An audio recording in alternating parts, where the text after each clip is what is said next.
चरण स्पर्श गुरु माँ, चरण स्पर्श गुरुदेव। गुरुदेव, कल रात से इतना ज़्यादा एनर्जी का फ्लो बढ़ गया। कल तो बहुत अच्छा लग रहा था रात को, और पर रात को 2-3 बजे तक मैं जागी रही थी। उसके बाद जब मैं सोने गई, पूरी रात को मतलब साधना के बाद से ये सर में इतनी तेज एनर्जी लग रहा था इकट्ठी हो गई, पूरे सर में साएं साएं घूम रही थी, अंदर भी बाहर भी फील हो रही थी। मतलब सब कुछ मेरे आसपास का मूविंग लग रहा था, गोल गोल घूम रहा हो जैसे। तो मैं समझ गई कि साधना की वजह से ऐसा हो रहा होगा, मगर वो प्रेशर बढ़ता ही गया।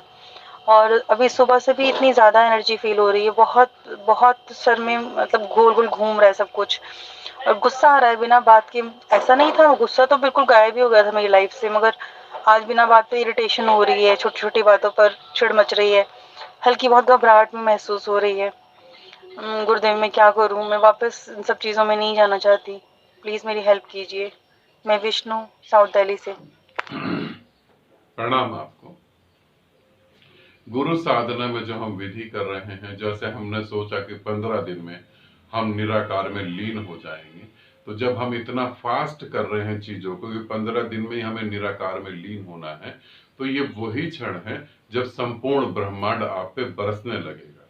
जब संपूर्ण ब्रह्मांड बरसेगा तो ऊर्जा इतनी बढ़ जाएगी कि उसे तुम अपनी समझ से बिल्कुल नहीं समझ सकते। अपनी समझ के कारण ही तो तुम उस महा ऊर्जा से अलग हो गए हो, ऐसा तुम्हें महसूस होता है। अपनी समझ से नहीं समझ पाओगे, और जब ऊर्जा इतना बरसेगी तो जरूरी नहीं है कि नींद आए भी। साधक तो 2-2 3-3 महीने तक नहीं सोते, नींद ही नहीं आती। ऊर्जा इतनी जागृत हो जाती है, फिर नींद नहीं आती वहां पर। और फिर जो है गुस्सा आ जाता है। गुस्सा क्यों आता है? क्योंकि उस चीज को तुम ना तो समझ पा रहे हो, ना उस स्थिति को बर्दाश्त कर पा रहे हो, और फिर तुम ये भी चाह रहे हो कि कहीं मैं संसार में वापस ना चली जाऊं। परमात्मा उतरेगा तो बहुत सारे परिवर्तन होते हैं। शरीर वैसा नहीं रह जाता, शरीर में भी परिवर्तन होते हैं, मानसिक परिवर्तन भी होते हैं। अब उसे स्वीकारने का समय है। नींद नहीं आ रही तो ध्यान में बैठ जाओ। ऊर्जा बढ़ रही है तो और डर लगेगा कि आपको कुछ ऐसा तो नहीं होगा, कहीं मर तो ना जाऊं। मौत तो वैसे भी निश्चित है शरीर की, और कहीं मैं मर तो ना जाऊं। मौत की वजह से अगर परमात्मा मिल जाए तो इससे सस्ता सौदा तो फिर कोई नहीं। जो तुम चाह रहे थे वही तो मैं तुम्हें ले आया। अब तुम चाह रहे हो कि उस ऊर्जा को कैसे कंट्रोल करा जाए। उस ऊर्जा को कंट्रोल नहीं करा जा सकता, उसके साथ एक हुआ जा सकता है।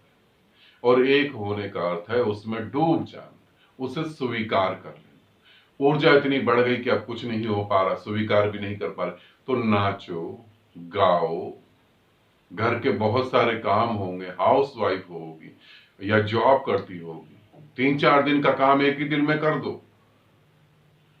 घर के अंदर जो भी कपड़े हैं मैले गंदे सब धो दो, सब पूरी डस्टिंग कर दो। इतनी ऊर्जा है उसका फिर यूज करो, खूब जितना यूज कर सकते हो उसका यूज करो। फिर बैठो नहीं, क्योंकि तुम ऊर्जा को गति अपनी तरफ से नहीं दोगे तो भी ऊर्जा गति मांगेगी। ऊर्जा गति मांगती है।